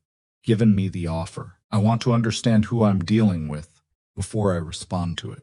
38 years is a long time to carry something. What does it feel like, Catherine? Running this operation while sitting at family dinners, toasting at my wedding, looking at Alara across the table and knowing what you'd already set in motion. Her expression didn't crack, but her hands, folded on the table, shifted a barely visible adjustment, the knuckles marginally tighter. Felt like work, she said, the same as any other long-term investment. You don't feel it in the daily operations. You manage it. You managed my marriage. I managed a risk. A woman, he said. You managed a woman who hadn't done anything wrong. She was born into a family with interests opposed to ours. She didn't have to do anything wrong. She was structurally problematic. He sat back in his chair. He thought, now. He said, I need to use the restroom. Catherine's eyes narrowed slightly. We're in the middle of, I've been sitting here for 40 minutes, and I need to use the restroom, he said flatly. I'm not asking permission. He stood, and he walked to the door, and the guard outside directed him down the hall, and he went into the restroom and stood at the sink and looked at himself in the mirror for exactly 90 seconds. Then he took out the clean phone Cord had given him and sent one message. She's here. Marcus, too. Proxy mechanism is her primary threat. She referenced the filings directly. It's real and it's close. Alara's response came in 40 seconds. Marsh just confirmed. The final filing window opens at 9 a.m. tomorrow. We have tonight. Are you ready to give her what she came for? He looked at himself in the mirror. He typed, yes. He put the phone away and walked back to the dining room. He sat down. He looked at Catherine Veyron at the composed face, the folded hands, the 38 years of patience sitting in her posture like ballast. And he said, all right, tell me what the governance structure looks like. Told him. She told him in detail, which was what he'd hoped for, because detail required specificity, and specificity required her to reference names and entities, and filing dates, and account structures that she'd spent 4 years keeping invisible. And every specific thing she said in the next 40 minutes was being recorded by the device that Cord had built into the lining of Dante's jacket, and transmitted in real time to a secure server 3 miles away, where Marsh was pulling it apart and cross-referencing it against the documentation they'd already built. By the time Catherine finished outlining the governance structure, she had given them 6 specific account identifiers they hadn't had before, 3 names they hadn't connected to the proxy mechanism, and a filing date that confirmed Marsh's estimate precisely. Dante listened to all of it with the focused attention of a man who is genuinely considering accepting an offer. He was not genuinely considering accepting the offer. I need 48 hours, he said. Catherine studied him. 24. 48, he said. I'm not making a decision of this magnitude in 24 hours. If you want a real answer, you'll give me 48. Another pause. The calculation happening behind her eyes was visible to him. Now he'd spent an hour in this room, learning the tells he'd never had occasion to look for before. She was weighing the timeline against the risk of pushing him too hard. 48 hours, she said. Then I need your answer. He stood, buttoned his jacket, looked at Marcus one more time. Marcus looked back at him. The complicated expression had settled into something that was almost entirely regret now. The defiance burned away by the specific quality of the conversation they'd just had. Dante looked at his uncle's face and thought about 11 years of trust, and then thought about an envelope on a desk that had disappeared, and the regret in Marcus's face didn't help him feel anything in particular. He nodded at Catherine and left the room. In the elevator going down, he exhaled once, slowly, and his hands were shaking slightly, not from fear, but from the sustained effort of performing something that required the complete opposite of everything his nervous system had wanted to do in that room for the past hour. The elevator reached the lobby. His phone, the clean phone, buzzed. A message from Alara. Marsh has the account identifiers. She just handed us the lock and the key. Come to the estate tonight. We move tomorrow morning. He stepped out of the elevator and crossed the lobby of the old club and pushed through the doors into the night air. And the city was exactly what it always was, indifferent, moving, enormous, and somewhere in it, Catherine Veyron was sitting in a private dining room with her husband and believing she had just put the final corner piece into a 38-year puzzle. He flagged a car and got in and sent one message back, "On my way." Car pulled into traffic. Dante leaned back against the seat and closed his eyes and thought about tomorrow morning, about what it would cost, what it required, what it meant to walk into a room and end something that had been running since before he was born. Then his clean phone buzzed again. He looked at it. The message was from a number he didn't recognize. Not the burner channel. Not Alara. Not any number in any system he'd been using. Said, "She lied to you tonight. The proxy mechanism isn't the primary weapon.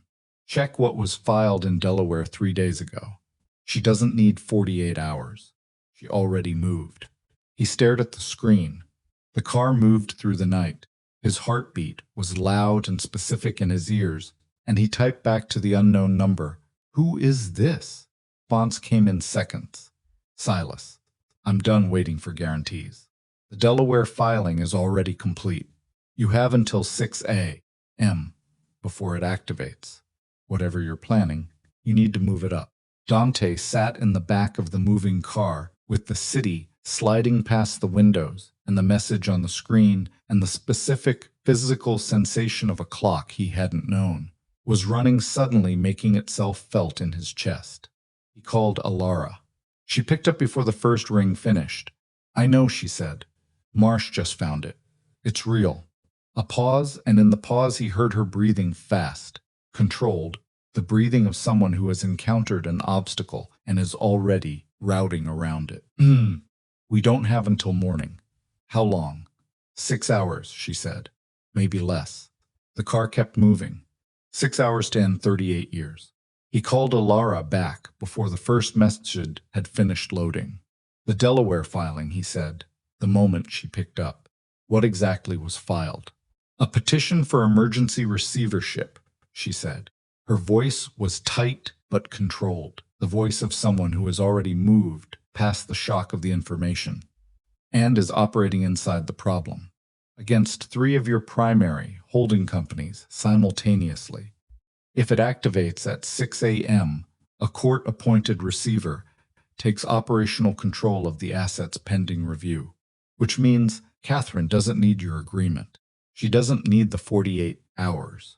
She already has a legal mechanism in place that removes you from your own organization at sunrise. "The meeting tonight was theater," he said. "The meeting tonight was a delay tactic. She needed you, sitting across a table making calculations while the filing clock ran." A pause. "She's good, Dante. I want to be clear about that. She's genuinely very good. What do we have?" "Marsh has been working the counterfiling since she found the Delaware records 20 minutes ago. There's a procedural challenge available.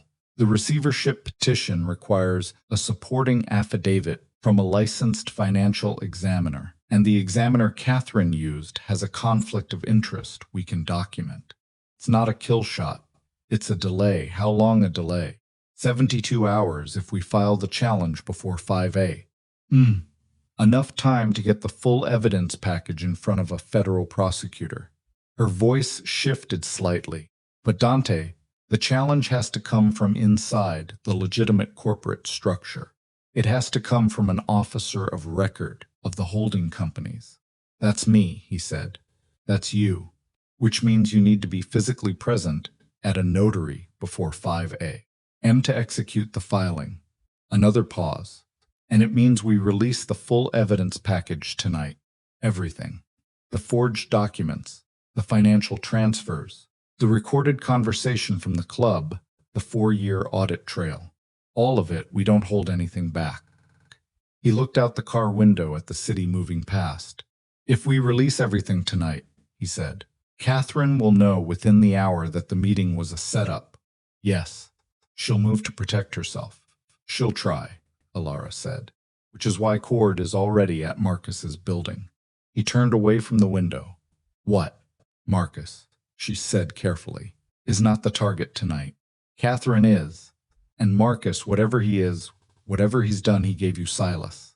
He didn't have to do that. He could have let the Delaware filing run and said nothing, and been on the right side of Catherine's ledger when the sun came up.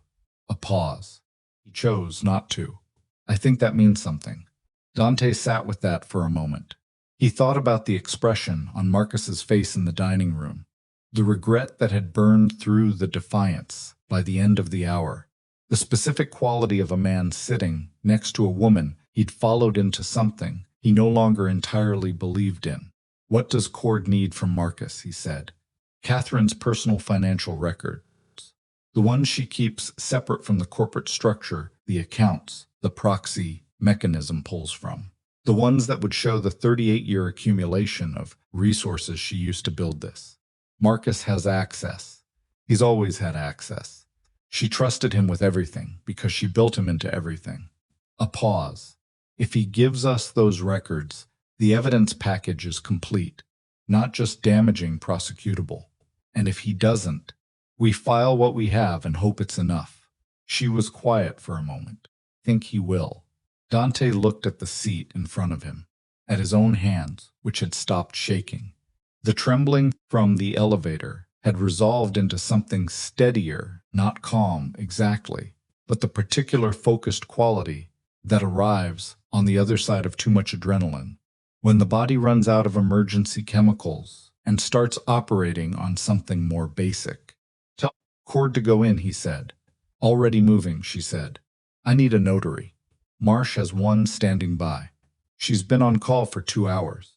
He almost said something about that, about the fact that Alara had had a notary on standby before he'd even left the club, which meant she'd anticipated the Delaware filing before Silas's message, which meant her read on Catherine had been running ahead of the situation the entire time. He didn't say it. He filed it in the part of his mind where he was keeping everything that belonged to after. Where, he said. She gave him the address. He told the driver. The notary's office was on the 14th floor of an unremarkable building in Midtown, the kind of office that existed to be available at inconvenient hours for people whose business couldn't wait for business hours. The notary herself was a compact woman in her 50s named Delgado, who looked at Dante with the practiced neutrality of someone who had seen a considerable range of human desperation in the middle of the night and had stopped being surprised by any of it. Marsh was there in person, which Dante hadn't expected. She had the filing documents already printed and organized, a laptop open on the conference table, and the focused expression of someone running on professional momentum rather than anything biological. Conflict of interest documentation, Dante said, sitting down. Page 4, Marsh said. The examiner Catherine used his firm, has a consulting relationship with one of Marcus's shell companies. It's indirect, but it's documentable. I have the filing history going back 18 months. He read it. It was enough.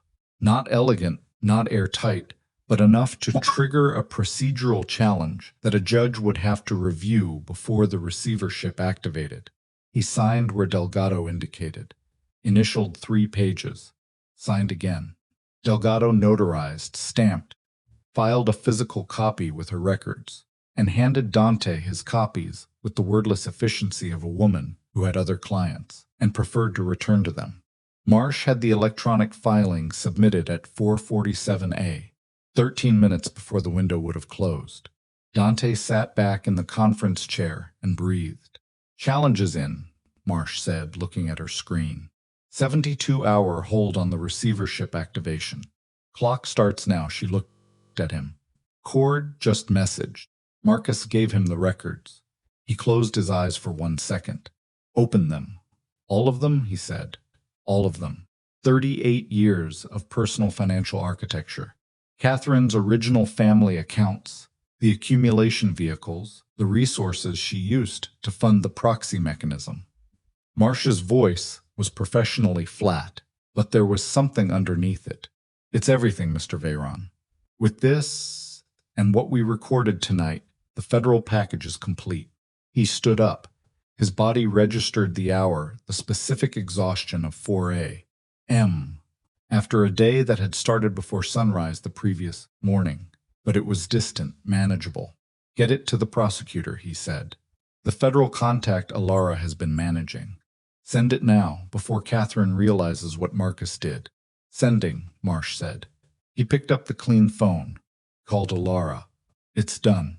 She exhaled. He heard it, a real exhale, the kind that carries something that's been held for too long. "Marcus came through," he said. "I know. Cord told me." A pause. "How are you?" "Ask me in a week," he said. "Fair." Another pause. Shorter. "The evidence package is with the prosecutor. She'll have federal agents positioned by morning. Catherine won't be able to move the assets. The accounts will be frozen." Before she knows, the filing was challenged.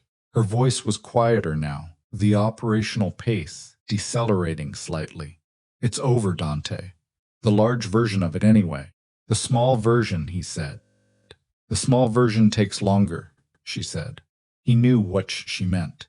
He said good night and ended the call, and stood in the notary's conference room at 4:53 in the morning, with Marsh quietly packing up her laptop, and Delgado already gone back to whatever she'd been doing before all of this arrived in her office, and the city outside the window was that particular pre-dawn gray that belongs to no one too late for the night people, too early for the morning ones, the city briefly running on its own internal momentum without anyone at the wheel. He was very tired. He went home. The federal agents reached Catherine Veyron's penthouse at 7:15 that morning. Dante wasn't there for it. He was asleep, the first real sleep in what felt like a geological period, and he didn't learn the details until Reeves called him at 10 with the kind of controlled, careful briefing that Reeves gave when events had moved faster than anyone's ability to fully process them. Catherine had not run. That was the first thing Reeves told him, and it was the detail that stayed with Dante the longest afterward. She had opened the door in a dark robe, looked at the federal agents, and said, according to the agent who'd been first through the door, "I wondered which morning it would be." Then she'd asked to change clothes before they transported her, which they'd allowed, and she'd come out 12 minutes later in the dark suit and white pocket square she'd worn to the wedding. She'd walked to the elevator without looking back at the penthouse. 38 years. And at the end of it, she'd known the morning was coming. She'd just bet it would be a different morning. Marcus had surrendered separately at 9 a.m. through his attorney. He was cooperative. The attorney communicated. He intended to assist the investigation. He had records to provide. Silas was taken into federal custody at 8. He didn't fight it. He sat in the back of the federal vehicle and looked out the window, with the expression the agent later described of a man who had been waiting for a particular kind of relief and had finally found it in the worst possible form. Dante read Reeves's full briefing at noon, sitting at his kitchen table with coffee he'd made himself, because the staff were not in and he hadn't called anyone, and the house was very quiet. He read it twice. Then he set it down and looked at the window, thought about 38 years, about the patience required to carry something that long, about Catherine at the wedding in the dark suit she'd apparently chosen as her closing statement, about Marcus's face across the dining table, the guilt and the regret and the question Dante had asked him. Did you love her? that Marcus hadn't answered. He thought about what it meant that Marcus had given Cord the records.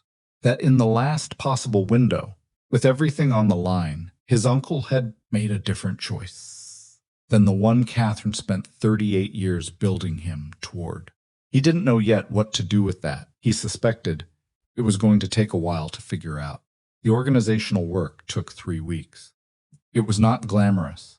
It was documentation and meetings and legal filings and the particular grinding labor of dismantling infrastructure that had been built into an organization over years, so deeply woven into the operational fabric that removing it required pulling threads carefully rather than cutting them, because the wrong cut would damage things that were legitimate and functional and not Catherine's.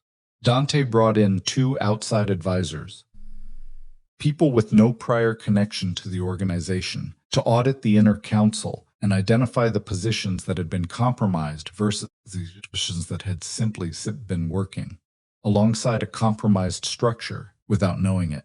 The distinction mattered. Most of the people around him had been doing their jobs in good faith, inside a system that had a hidden layer they'd never been told about. They deserved to keep their changed. They deserved to keep their positions. They also deserved the truth about what had been running underneath the organization they'd been loyal to. He told them the truth. It was one of the harder things he'd done in the 3 weeks. Not because the truth was complicated.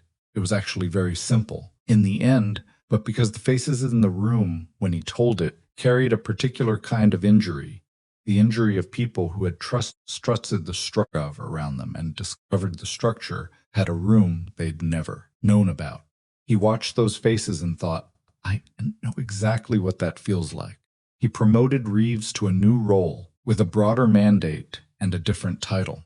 He brought Petra onto the intelligence team formally, with resources and authority she'd been doing the work of without having. He restructured the inner council to eliminate the single point of failure dynamic that had allowed Silas to occupy a position of unchecked strategic influence for 11 years. He did not replace Silas. He eliminated the position. Alara came to the mansion on a Thursday afternoon, 4 weeks after the federal action. Called ahead, which was a new thing between them, the careful courtesy of people who were navigating changed geography without a map. Dante opened the door himself. She looked different than she had in the warehouse at 4 in the morning. Rested or rested adjacent. Her hair was down. She was carrying nothing, no portfolio, no folder, no documents, just herself. I wanted to return something, she said. He stood back from the door. She came inside. She walked to the study. She knew the house. She'd lived in it. She didn't need to be led, and he followed her.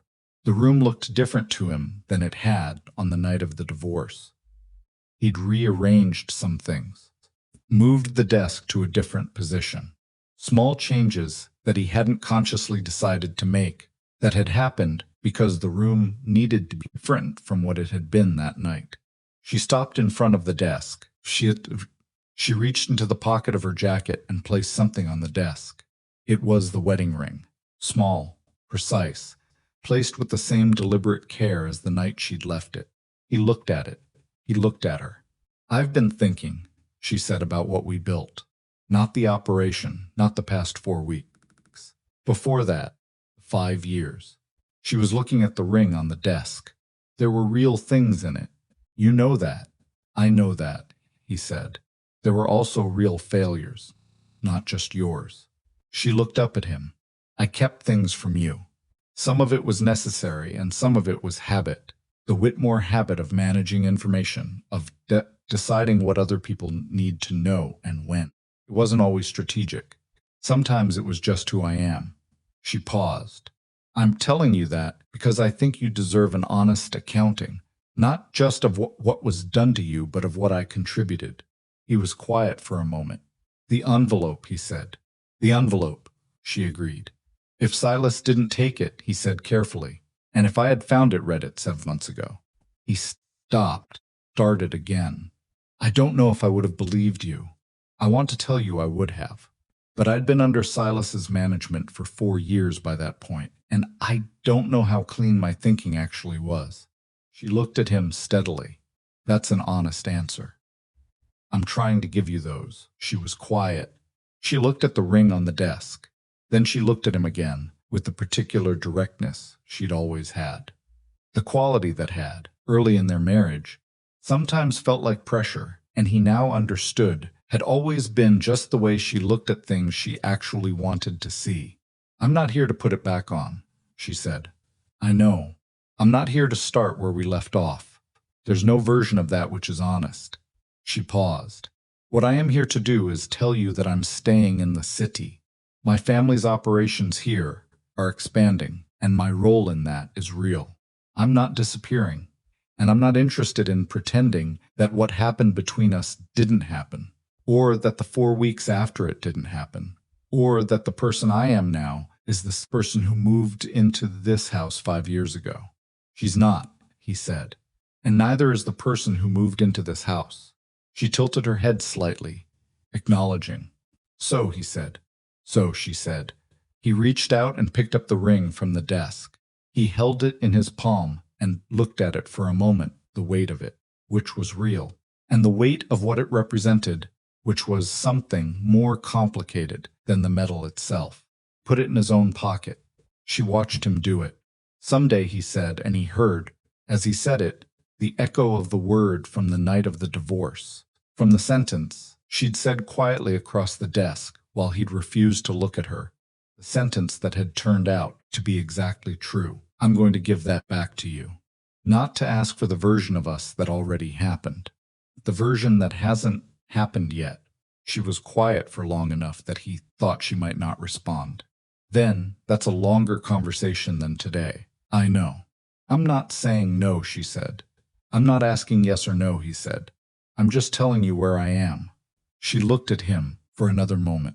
The afternoon light was coming through the window at a low angle, the particular late-day quality of light that made everything look like it was in the process of becoming something else. Her face in that light was the face of a woman who had made very hard choices and paid real prices for them, and was standing on the other side of that with something that wasn't ease, but was maybe the first stage of something that could eventually become ease. He thought, I did not deserve what she did for me. I have some years of work ahead of me before I can say otherwise. He thought, that's all right. I know how to work. Come and have coffee, he said, before you go. She thought about it for approximately 2 seconds. All right, she said. They went to the kitchen. He made coffee the way she'd always taken it, he still remembered, which was a small thing and also not a small thing. They sat at the kitchen table and talked for an hour and a half about the organizational restructuring, about the Whitmore family's expanded city operations, about Reeves's new role and Petra's capabilities, and what Cord intended to do next. They talked about Marcus, his cooperation with the federal investigation, which was genuine and detailed, and what it meant for his situation legally, which was complicated. They talked about Silas, briefly, and both of them were quieter on that subject than on the others, because some things are easier to analyze from a distance, and Silas wasn't far enough away yet. They did not talk about Catherine. There would be time for that. The trial would create its own timeline, its own forced processing. For now, neither of them was ready to pick that particular stone up and turn it over. When Alara stood to leave, she picked up her cup and brought it to the sink and rinsed it, which was the domestic habit of a woman who had lived in this kitchen and hadn't forgotten the habits of it. The unconscious naturalness of the gesture did something to Dante that he didn't try to name. He walked her to the door. She stopped on the threshold and turned back. The things you said to me, she said, the night of the divorce. Before you signed, he met her eyes. I know, he said. I'm not asking you to account for them today, she said. I want you to know I heard them. All of them. And I'm still here. She paused. That's not a claim. I'm not saying it to make you feel a certain way. I'm saying it because it's true, and I think it should be said out loud. Thank you, he said. She nodded once, turned, walked down the front steps to the car waiting in the driveway. Not 12 black cars this time, just one. a driver she trusted and got in. Dante stood in the doorway and watched the car move down the driveway. Through the rear window he could see the back of her head, the line of her hair against the seat. The gate opened. The car passed through. The gate closed. He stood in the open doorway for another minute in the cooling late afternoon air, with his hand in his jacket pocket around a ring that was small and real and heavier than its weight, and thought about what it meant to have been precisely wrong about something that mattered, and to have been given not given back. Exactly, because you don't get back what you burned, but given forward another version of the chance. Thought about Silas across the conference table. I want immunity. He thought about Marcus in the dining room, looking at him with the regret that had burned through everything else. He thought about Catherine in the dark robe, opening the door to the federal agents, saying, I wondered which morning it would be. Pride in that. The terrible, exhausted pride of a person who had committed completely to a version of the world and had never stopped committing right up to the moment the morning came. He understood something about her in that detail that he wished he didn't understand.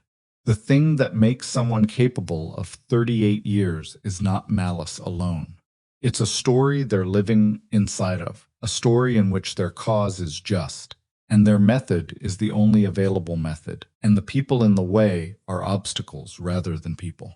Catherine had been living inside that story so long she'd furnished it. She'd raised a husband inside it. And her own grievance, until they'd grown large enough to justify everything she'd needed to do. He didn't forgive her. That wasn't the point. The point was that he recognized the mechanism, the way a person could build a case against another person, against a marriage, against a woman who hadn't done anything except be born into the wrong family and furnish it until it felt like the only available reality. He had done a version of that himself. Smaller, shorter, less calculated, but structurally recognizable. He had built a case. He had lived inside it. He had signed his name at the bottom of it at 2:17 in the morning without looking at her face. The difference between him and Catherine was not that he was a better person. The difference was that he had been wrong for 6 weeks, and she had been wrong for 38 years. And somewhere in those 38 years, she had crossed a threshold past which correction was no longer available. He had not crossed that threshold. He had been given, at significant cost to someone else, the chance not to.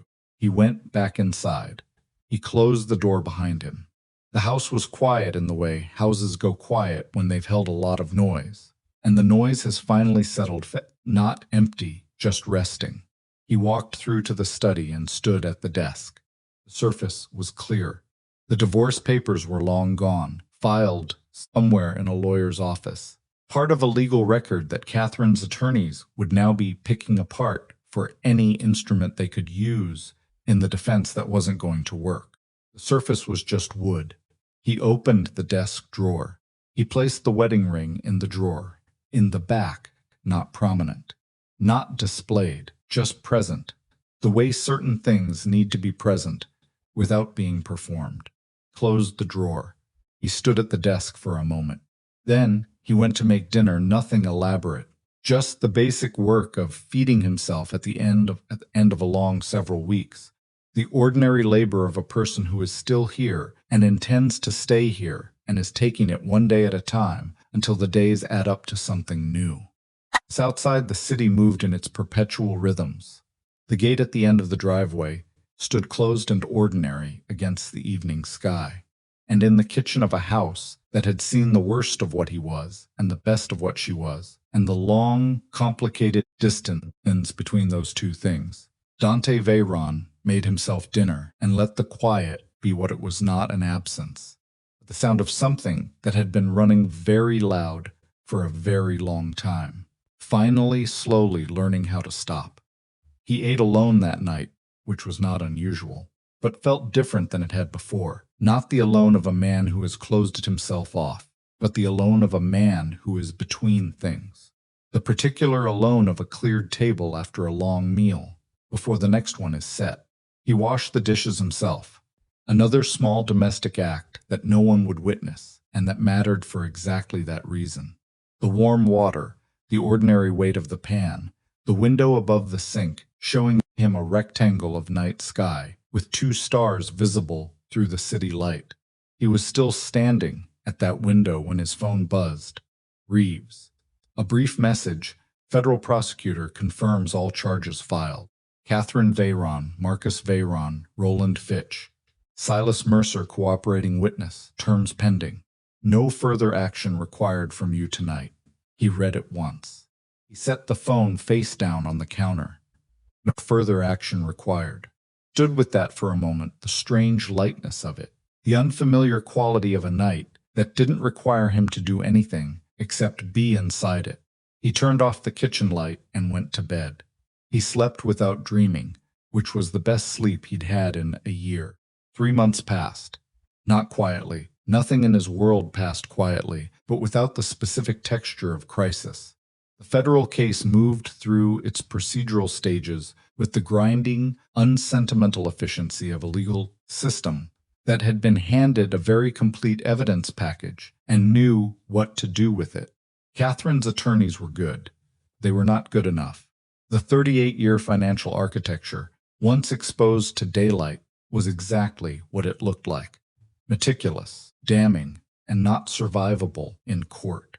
Marcus's cooperation deepened as the weeks went on. He gave the prosecutors things Dante hadn't expected: records from years before the marriage, the original blueprint of Catherine's accumulation strategy, the names of the people she'd used in the early years who had since moved on and believed themselves safely distant from everything. He gave them everything. Dante didn't know whether that was guilt or strategy, or some combination of the two that Marcus himself couldn't fully separate, and he found, as the months went on, that he didn't need to know. The giving was the fact. What lived underneath it was Marcus's to carry. He visited Marcus once, in the federal facility where Marcus was being held, pending the cooperation agreement's formal processing. They sat across a table in a room that smelled of industrial cleaner and recycled air, and Dante looked at his uncle smaller, somehow, in the facility clothes, stripped of the tailoring and the context that had always made him large, and said, "Why did you call?" Marcus knew which call he meant. The call through Silas, the message that had given Dante the 6-hour window. "Because I looked at her face," Marcus said. When she outlined the Delaware filing, when she explained that she'd already moved, that the 48 hours was theater. He looked at his hands on the table. She was satisfied.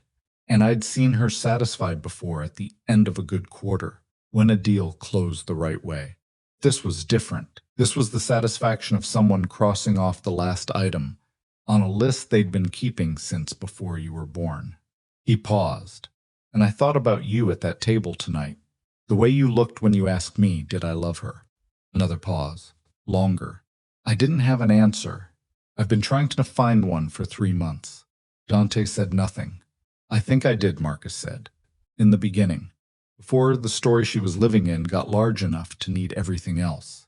He looked up. "I'm not asking you to understand that. I understand it more than I'd like to," Dante said. They were quiet for a moment.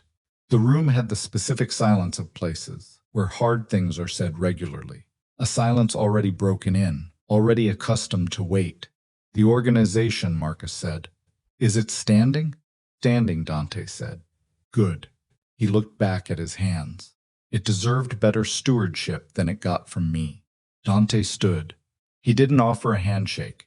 He didn't perform forgiveness he didn't have yet. But at the door, he stopped. "The toast you gave at the wedding," he said. "About the strength of two people who choose each other." He looked back at his uncle. "Did you mean it?" Marcus met his eyes. "Every word," he said quietly. "That's what made the rest of it so hard." Dante nodded once and left. He didn't go back. Alara called him on a Tuesday morning in the 4th month, which had become a loose rhythm between them, not scheduled, not expected, but not surprising either. Calls arriving with the organic frequency of two people who have decided to remain in each other's world without forcing the shape of it. The Whitmore board wants a formal meeting, she said, with the restructured Veyron Inner Council. Clean table, documented agenda, nothing informal. A pause. Vincent thinks it's time. Is Vincent right? Dante said. He usually is, she said. It's one of his more irritating qualities. Found himself almost smiling. When? End of the month. Neutral location. Marsh will handle the logistics. A pause. Doesn't have to be complicated. It's just two organizations deciding, formally, what their relationship looks like going forward. What does it look like, he said. Going forward. Pause on her end was brief. Honest, she said. That's the starting point. After that, we figure it out as we go. That's a reasonable starting point, he said. It's the only one that works, she said, and ended the call. He set the phone down on his desk and looked out the window at the city below, the ordinary late-morning city, traffic and pedestrians, and the flat gray sky of a Tuesday that didn't know it was part of anything significant. He reached into the desk drawer. He took out the ring and held it in his palm. The light in the room caught the metal and threw a small reflection on the desk surface, a moving point of light, shifting as he turned his hand slightly, alive in the way small things are alive when you pay attention to them. Closed his fingers around it. He put it back in the drawer. Not yet. But someday, not as a symbol, not as a statement, not as the closing gesture of a story that wanted to end cleanly someday, on an ordinary morning not unlike this one, when enough time had passed and enough honest work had been done and two people had built enough new material to stand on, he would take it out of the drawer and have the longer conversation. Not to go back, to go forward into the version that hadn't happened yet. He closed the drawer. He picked up his phone and called Reeves and said, "Set up a meeting with the inner council. Full attendance. I want to talk about the end-of-month agenda." And Reeves said, "Yes, sir," and Dante went to work. The morning moved around him the way mornings do when you've survived something and come out the other side without quite knowing yet who you are in the aftermath, carefully, incrementally, one ordinary hour at a time. Outside, the city went on being itself. The gate at the end of the driveway opened and closed for the day's visitors. And in the quiet of his study, in the back of a drawer, a small ring waited, with the patience of something that knew it had time.